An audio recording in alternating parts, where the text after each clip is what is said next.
नमस्कार दोस्तों, अपना ट्रेडर में आपका स्वागत है। और आज इस वीडियो में हम बात करेंगे जो सेबी का नया अनाउंसमेंट है कि अगले साल अगस्त से पूरा मार्जिन जो है वो अप फ्रंट लिया जाए। तो बहुत से लोगों को ये लगता है कि शायद इससे पूरा मार्जिन ख़त्म हो जाएगा या जिसे हम लेवरेज बोलते हैं वो ख़त्म हो जाएगा। तो सबसे पहले देखते हैं कि लेवरेज और ये मार्जिन होता क्या है। तो मान लीजिए जैसे आप किसी शेयर में कोई बाय या सेल करना चाहते हैं, तो एक तो आप जैसे सीएनसी में सेल करते हैं, तो सीएनसी में सेल करने का मतलब है कि आप ओवरनाइट ट्रेड ले रहे हैं, यानी वो ट्रेड आप आज क्लोज नहीं करेंगे।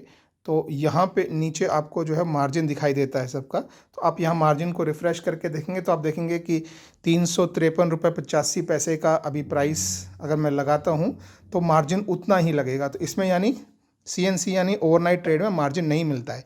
लेकिन जब आप एमआईएस में ट्रेड करते हैं, ये देखिए यहाँ पे एमआईएस, तो जब हम एमआईएस पे ट्रेड करते हैं और हम इसको रिफ़्रेश करें तो आप देखेंगे कि हमारा मार्जिन रिक्वायर्ड बहुत कम हो जाता है। जैसे आईसीआईसीआई के केस में आप देखेंगे कि सिर्फ 20% मार्जिन जो है वो लग रहा है, यानी आपको 5x लेवरेज यानी 5 टाइम्स आपको लेवरेज मिल रहा है। तो अगर मान लीजिए आपके अकाउंट में 1 लाख रुपए है तो आप 5 लाख रुपए का ट्रेड ले सकते हैं। हाँ, इसी तरह से हम दूसरा एग्जांपल लें, जैसे ये एचडीएफसी मानिए, तो एचडीएफसी में सीएनसी में आप देखेंगे कि पूरा अमाउंट 1071.35 है। आप यहाँ एमआईएस में रिफ़्रेश करेंगे तो आप देखेंगे कि ये मार्जिन और कम है, यानी देखिए इसे लगभग 11 टाइम्स मार्जिन है। तो लगभग आपको 17-18% ही मार्जिन देना पड़ रहा है, यानी 11 गुना आप ट्रेड कर सकते हैं। तो जैसे आईसीआईसीआई में आप 5 गुना ट्रेड कर पा रहे थे, एचडीएफसी में आप 11 गुना ट्रेड कर सकते हैं। तो ये हर शेयर का एक स्पेसिफिक मार्जिन होता है। और ये मार्जिन और केसेस में, जैसे मान लीजिए आप अगर इसी में ही आप अगर ये सीओ या बीओ ऑर्डर पे आप क्लिक करें तो आपका मार्जिन इससे भी डबल हो जाता है। जैसे मान लीजिए बीओ ऑर्डर अगर मैं टारगेट करता हूँ, देखिए एमआईएस पे अभी 97.44 था, अब मैं रिफ़्रेश करता हूँ तो उसका भी हाफ हो गया। तो आप देख सकते हैं कि रेगुलर सीएनसी ऑर्डर में आपको कोई मार्जिन नहीं मिलता है, एमआईएस में आपको काफ़ी अच्छा मार्जिन मिलता है, और उसमें अगर आप बीओ या सी ऑर्डर लगाएं तो मार्जिन उससे भी ज़्यादा हो जाता है। तो क्या ये मार्जिन आपको अगले साल यानी अगस्त 2021 के बाद भी ऐसे ही मिलते रहेंगे या बिल्कुल ख़त्म हो जाएंगे या क्या होगा?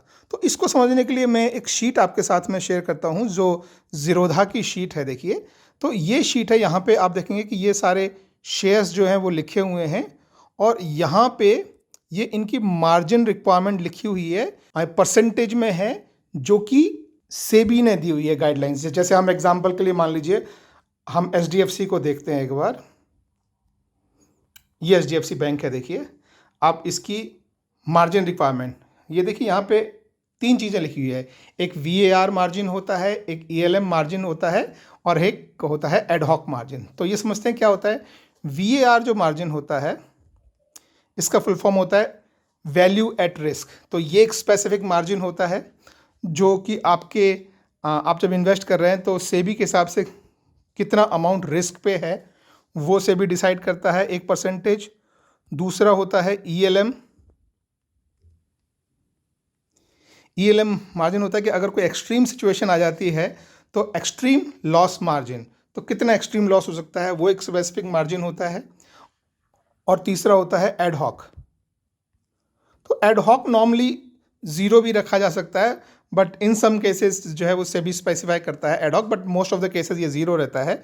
तो आपका वीएआर और ईएलएम मार्जिन का यहाँ पे सेबी परसेंटेज प्रोवाइड करता है कि अगर आप किसी स्पेसिफिक शेयर में ट्रेड कर रहे हैं तो इतना परसेंट मार्जिन आपको अपफ्रंट लेना चाहिए। लेकिन शेयर ब्रोकर्स उतना मार्जिन नहीं लेते हैं। जैसे हम अभी इस केस में देखें तो आईसीआईसीआई के केस में यहाँ पे उन्होंने स्पेसिफाई किया हुआ है कि आपका वीएआर और ईएलएम मार्जिन जो है 18.19 यानी 18.19% होना चाहिए। लेकिन ज़ीरोधा जो है वो सिर्फ उसका आधा लेता है, यानी 9% लेता है एमआईएस के केस में। तो जब ये रेगुलेशंस पूरे आ जाएंगे तो आपका जो मार्जिन रिक्वायरमेंट है एमआईएस में वो लगभग डबल हो जाएगा ज़ीरोधा में। और दूसरे जो शेयर ब्रोकर्स हैं वो कई तो बहुत एक्सट्रीम मार्जिन देते हैं, मतलब कई तो आपको जो है वो 100 गुना 100x तक आपको ट्रेड करना अलाउ करते हैं। तो यानी कि वो सिर्फ 1% ही MIS मार्जिन चार्ज करते हैं। तो ज़ीरोधा के केस में सिर्फ आपका यह है कि मार्जिन आपका MIS में डबल हो जाएगा। और आप यहाँ देखेंगे तो ये जो है BO और CO, तो अभी उसमें क्या है, MIS से भी ज़्यादा मार्जिन मिलता है, तो ये मार्जिन भी ख़त्म हो जाएगा। आपको हर केस में, चाहे वो BO हो चाहे CO हो, आपको इतना मार्जिन देना ही पड़ेगा। ठीक है, तो HDFC के केस में आप देखेंगे कि 18.19% है। ऐसे ही अगर हम ICICI के केस में अगर हम देखें तो ये है हमारा ICICI बैंक, तो आप देखेंगे कि यहाँ पर रिक्वायरमेंट है 40% और हमसे MIS में ज़ीरोधा लेता है 20%। तो ज़ीरोधा नॉर्मली जितनी सेबी की रिक्वायरमेंट है उससे लगभग आधा रहता है। तो आप मोटा मोटा ज़ीरोधा में ऐसा समझ सकते हैं कि मार्जिन ख़त्म नहीं होगा, लगभग डबल हो जाएगा MIS के केस में। लेकिन CO और BO के केसेस में आपको जो सेबी डिफाइंड मार्जिन है वही देना पड़ेगा। तो आप एक तरह समझ सकते हैं कि अभी जितना मार्जिन CO और BO में लगता है उसका 4 गुना हो जाएगा, क्योंकि अभी नॉर्मल्स का 1/4 आपको CO और BO में देना पड़ता है। तो मार्जिन ख़त्म नहीं हो रहा है, लेकिन रिक्वायरमेंट बढ़ जाएगी। इसमें एक सबसे बड़ा जो प्रॉब्लम आने वाला है वो एक्चुअली मार्जिन के अमाउंट से नहीं है, वो है कि मान लीजिए जैसे आप फ्यूचर्स एंड ऑप्शंस में अगर आप ट्रेड कर रहे हैं तो आपका जो डिलीवरी है वो T+1 डे, यानी आज आपने ट्रेड को क्लोज किया तो अगले दिन उसका अमाउंट आता है। लेकिन अभी शेयर ब्रोकर्स क्या करते हैं कि उसका मार्जिन आपको आज ही दे देते हैं, तो आप इमीडिएटली किसी शेयर को सेल करके और उतने अमाउंट का आप दोबारा ट्रेड ले सकते हैं। लेकिन अगर सेबी ने रूल चेंज नहीं किए, जैसा अभी उन्होंने बताया है वैसा ही रूल रखा, तो जब आप शेयर सेल करेंगे तो उसका अमाउंट आप 2 दिन तक यूज़ नहीं कर सकते। यानी अगर आज आपने शेयर सेल किया, चाहे वो इंट्राडे हो चाहे वो ओवरनाइट वाला हो, तो उसका जो अमाउंट आएगा वो T+2 डे, T यानी आज का दिन होता है, T+1 यानी कि नेक्स्ट ट्रेडिंग डे, T+2 यानी कि next to next trading day. तो next to next trading day जो है वो अमाउंट आपके अकाउंट में आएगा और उसके बाद ही आप ट्रेड ले सकते हैं। FNO में सेटलमेंट जो है वो T+1 डे पे होता है। तो अगर आज आपने ट्रेड क्लोज किया तो ट्रेड क्लोज करने के बाद उस अमाउंट से आप दोबारा ट्रेडिंग नहीं कर सकते, वो कल आपके अकाउंट में आएगा, तो कल ही आप दोबारा ट्रेड ले सकते हैं। तो ये एक बहुत बड़ी ट्रबल है जो कि लेवरेज से रिलेटेड नहीं है लेकिन सेटलमेंट से रिलेटेड है। तो वो एक बड़ी प्रॉब्लम बन सकती है, बट आशा है कि अगले साल अगस्त आने से पहले पहले शायद सेबी उस पर थोड़ा सा सोचेगा और उसको ठीक करेगा। बाकी लेवरेज ज़ीरोधा में आप समझ सकते हैं मोटा मोटा कि डबल हो रहा है। कई ब्रोकर्स जो ज़्यादा लेवरेज देते हैं वो भी कम हो जाएगा। तो हर जगह लेवरेज सेट हो जाएगा, एक स्पेसिफिक ये परसेंटेज है उस पे रहेगा। तो कोई भी ब्रोकर अपनी साइड से आपको एक्स्ट्रा लेवरेज या मार्जिन नहीं दे सकता, सब ब्रोकर्स के पास सेम मार्जिन हो जाएगा।